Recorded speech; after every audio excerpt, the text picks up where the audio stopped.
Vamos abrir a palavra do Senhor em Provérbios 30, verso 15. Vou ler duas passagens bíblicas com vocês. Provérbios 30, 15.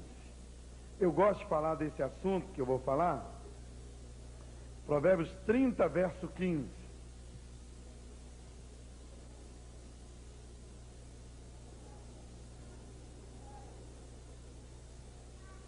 Muitos anos eu prego essa palavra e ela tem ajudado milhões de pessoas e pode nos ajudar também aqui. Diz assim: a sanguessuga tem duas filhas e o nome delas é Dá. Há três coisas que nunca se fartam, sim, quatro que nunca dizem basta. Elas são a sepultura, a madre estéril, a terra que se não farta de água e o fogo que nunca diz basta. E o outro texto é de Lucas, capítulo 4.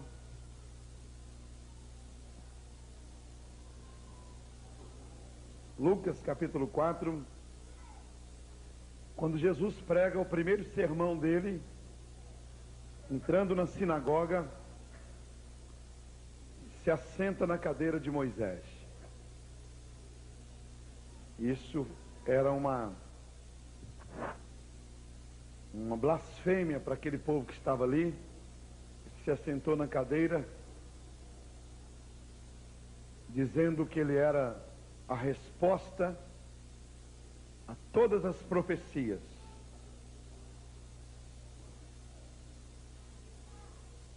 Versículo 16, Lucas 4,16, indo para Nazaré, onde fora criado, entrou num sábado na sinagoga, segundo o seu costume, e levantou-se para ler. Então lhe deram o livro do profeta Isaías, e abrindo o livro, achou o lugar onde estava escrito: o Espírito do Senhor está sobre mim, pelo que me ungiu para evangelizar os pobres, enviou-me para proclamar libertação aos cativos e restauração da vista aos cegos, e também para pôr em liberdade os oprimidos, apregoando o ano aceitável do Senhor. Ele tomou lugar agora profético. Tendo fechado o livro, devolveu-o ao assistente, sentou-se. E todos na sinagoga fitaram os olhos nele, fixaram. Só tinha um lugar que todos na sinagoga podiam olhar para ele, lá na cadeira profética. Pai de amor, é a tua palavra, e a tua palavra é a verdade. E o Senhor Jesus Cristo prega nesse momento o primeiro sermão ali naquela sinagoga, tomando a posição profética que o Senhor tinha para ele, iniciando o seu ministério, que tem resgatado milhões, bilhões de pessoas têm sido salvas. Só o Senhor sabe, na verdade, quantos também aqui nesta noite experimentarão o meu desejo, o desejo do Senhor é que todos nós saiamos daqui bem mais abençoados do que temos sido, em nome de Jesus Cristo. Queridos irmãos, a formação do Brasil, ela foi uma formação muito baseada em três características. A primeira foi a que os brancos trouxeram para o Brasil. Os brancos, quando vieram para o Brasil. Quando eu aprendi isso na universidade, eu fiz um curso de história também, pela misericórdia de Deus. Quando os professores mostravam isso, a formação do Brasil, eu não sabia o que Deus estava me ensinando. Hoje eu tenho a consciência. Mas os brancos que vieram para o Brasil trouxeram uma característica chamada a de levar vantagem em tudo. Nenhuma pessoa que veio para o Brasil no início na formação da nossa nação, veio aqui com o objetivo de dar. Eles vieram para buscar. A palavra-chave era buscar. Ninguém queria morar no Brasil. Vá para o Brasil, lá tem madeira, lá tem ouro, é uma terra boa, tudo que se planta dá. E quem quiser investir, vá para o Brasil. Então, todos os brancos que vinham, os empresários, vinham para enriquecimento. Os índios que foram encontrados aqui tinham uma vida farta, a terra era deles. O índio só caça o que ele precisa para comer. Ele conhece as estações e vive muito da natureza, então ele come frutas na época certa, pesca o peixe na época certa, as aves e tudo certinho, porque ele vive muito baseado nisso, é uma cultura de formação, passada de pai para filho. E o negro que veio para trabalhar como escravo. O índio recebeu a mensagem, o título de preguiçoso, o que não é verdade. O índio não é preguiçoso. O índio, ele respeita a natureza porque ele dependia dela. Ele respeita, então é a questão da cultura dele. Então, o branco, o índio, o indígena e o negro, aí está o Brasil. Essa mistura. Por isso é que no Brasil não existe um cidadão típico. Né? Na mesma casa tem uma pessoa de cabelo bom, outro de cabelo ruim. Na mesma casa tem um do nariz fininho e tem outro do nariz mais largo. Na mesma casa tem uma pessoa baixa, tem alta. E muitas vezes pessoas nem se parecem irmãos e são irmãos. Por quê? Porque houve uma mistura. É uma nação que não tem o típico, o cidadão típico. O venezuelano todo mundo sabe quem é. O argentino, ele está na cara que ele é argentino. O americano, o inglês, né, está na cara que ele é aquela pessoa.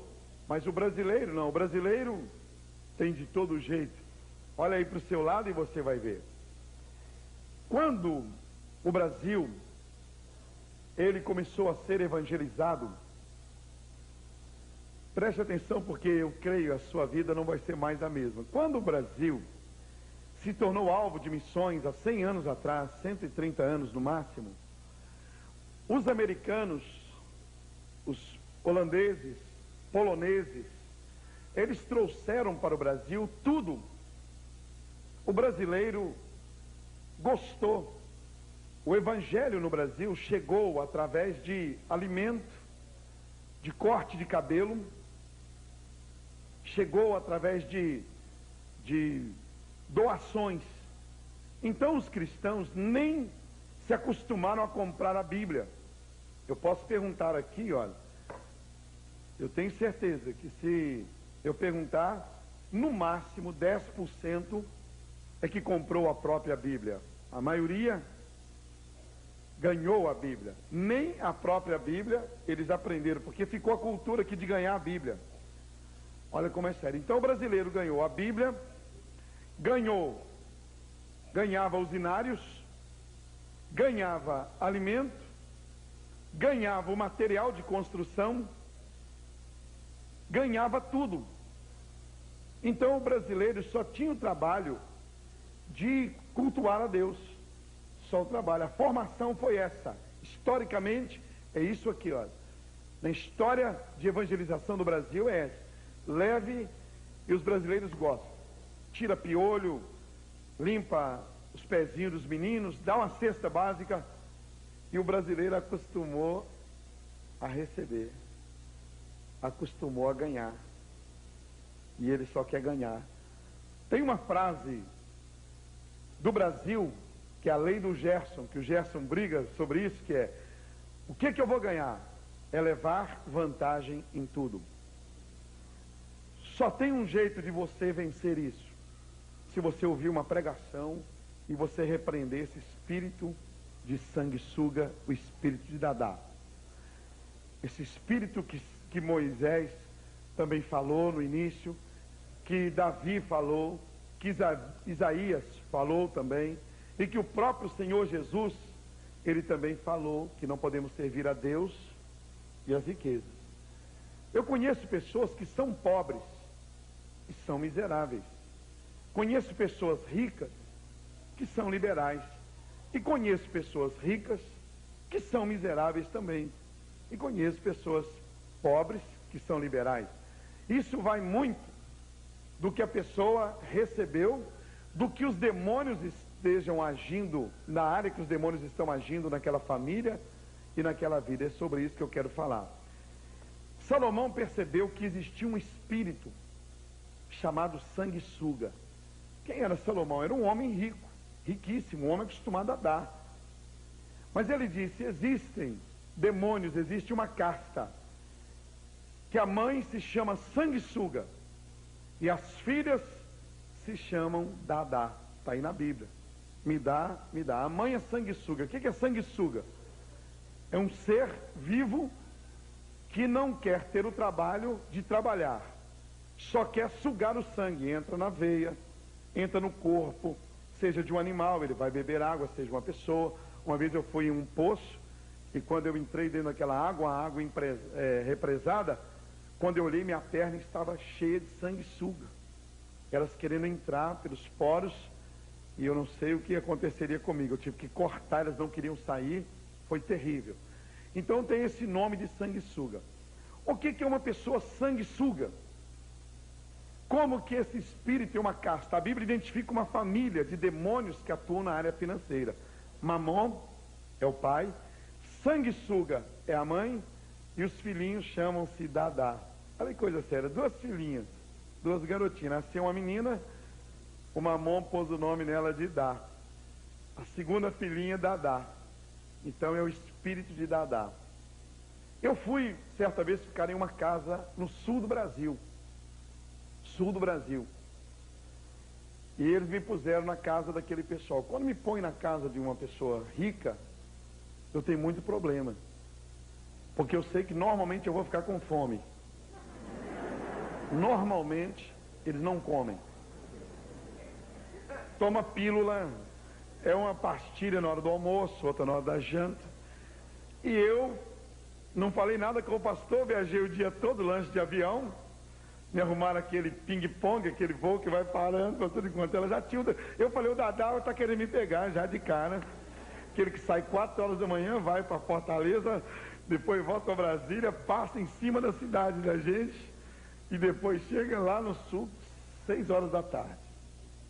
E eu fiquei o dia todo viajando. E fui para a casa desse pessoal depois do culto. Quando eu cheguei na casa,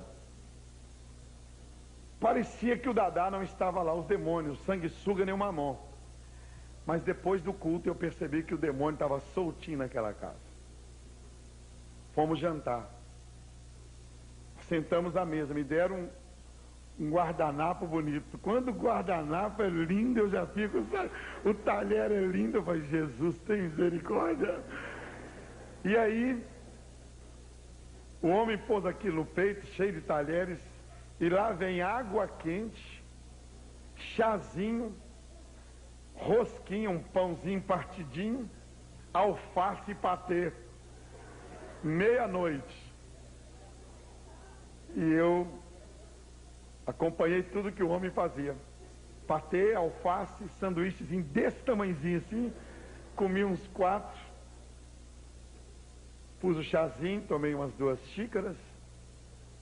E o homem falou, tudo bem? Eu falei, tudo bem. A esposa dele recolheu tudo, eu falei, isso foi a entrada. Mas não era a entrada não, já era o definitivo. Eu falei, misericórdia. Aí o homem disse, vamos para a sala. E eu falei, eu queria perguntar se já era a janta, era aquilo. E ele me disse, não perguntei, é lógico. Fomos para a sala, ficamos conversando mais 1 hora. E antes de eu sair da cozinha, eu dei uma olhada em umas bananinhas que estavam assim. Pensei comigo, se o Dadá estiver solto aqui, se não for sair mais nada, visitarei vocês à noite. E assim eu fui para a sala, fiquei conversando mais de 1 hora e o estômago roncando. E meu irmão, fomos dormir 3 horas da manhã, de madrugada. Eu levantei, fui até a cozinha e peguei as 5 bananinhas ou 6 bananinhas do homem. Olha o Dadá como é que age. Peguei as bananinhas e comi as bananas. Até aí tudo tranquilo, tudo bem. Comi. Pela manhã, eu entro para o banheiro. O banheiro, não sabia que dava para a cozinha, tinha uma janela. Eu estava dentro do banheiro. O homem chegou na cozinha, sem saber que eu estava no banheiro, e disse: mulher, onde estão as minhas bananas? Eu falei para ele: só eu e Deus sabemos.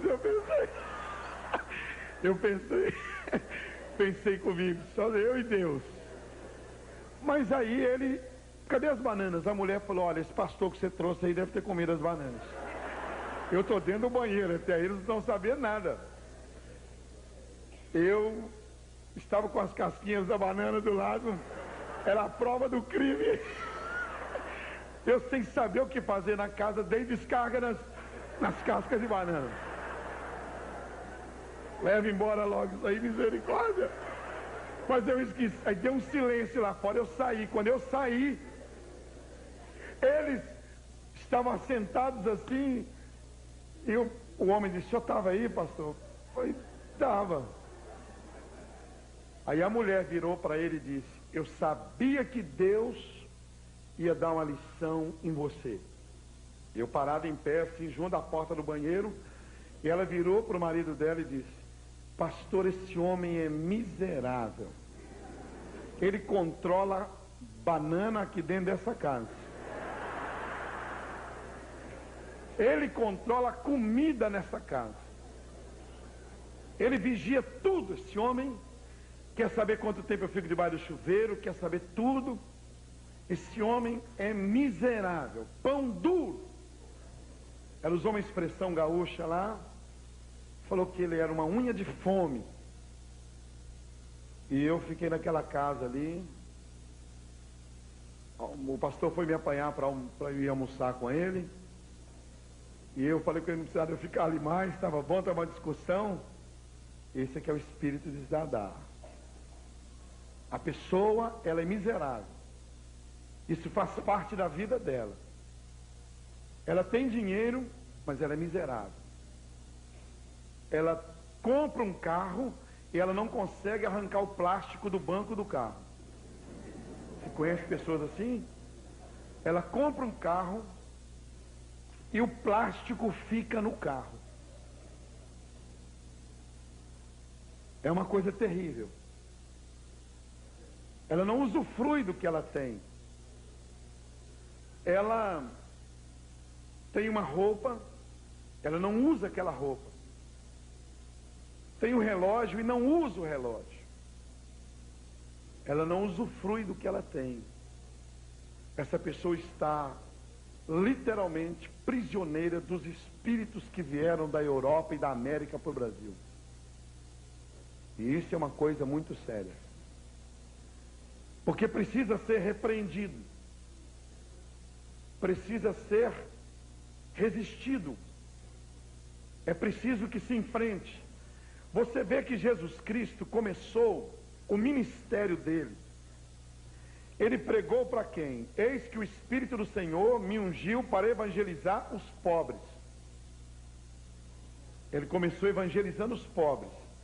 Depois enviou-me para proclamar libertação aos cativos, pessoas possessas, a restauração da vista aos cegos e a pôr em liberdade os oprimidos, pessoas doentes da alma, pessoas com depressão, com angústia. Esse foi o ministério de Jesus.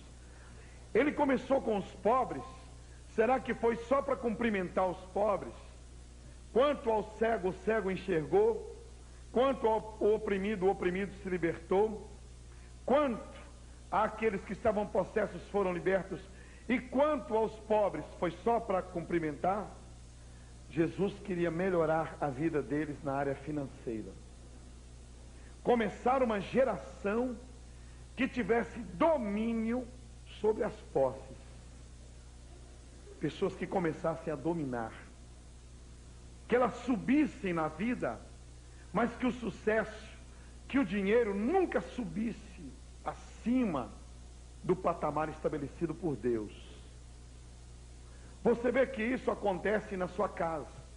O rapaz viveu a vida toda tomando Coca-Cola e comendo a comida que o pai e a mãe deram para ele.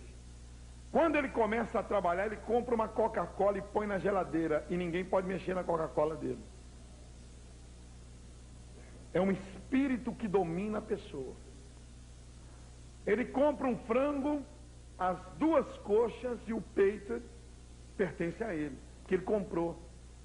A pessoa começa a produzir, ela pensa só nela. Ela pensa só nela. Eu estive na casa de um gerente, um chefão do Banco do Brasil, e ele foi para Belo Horizonte.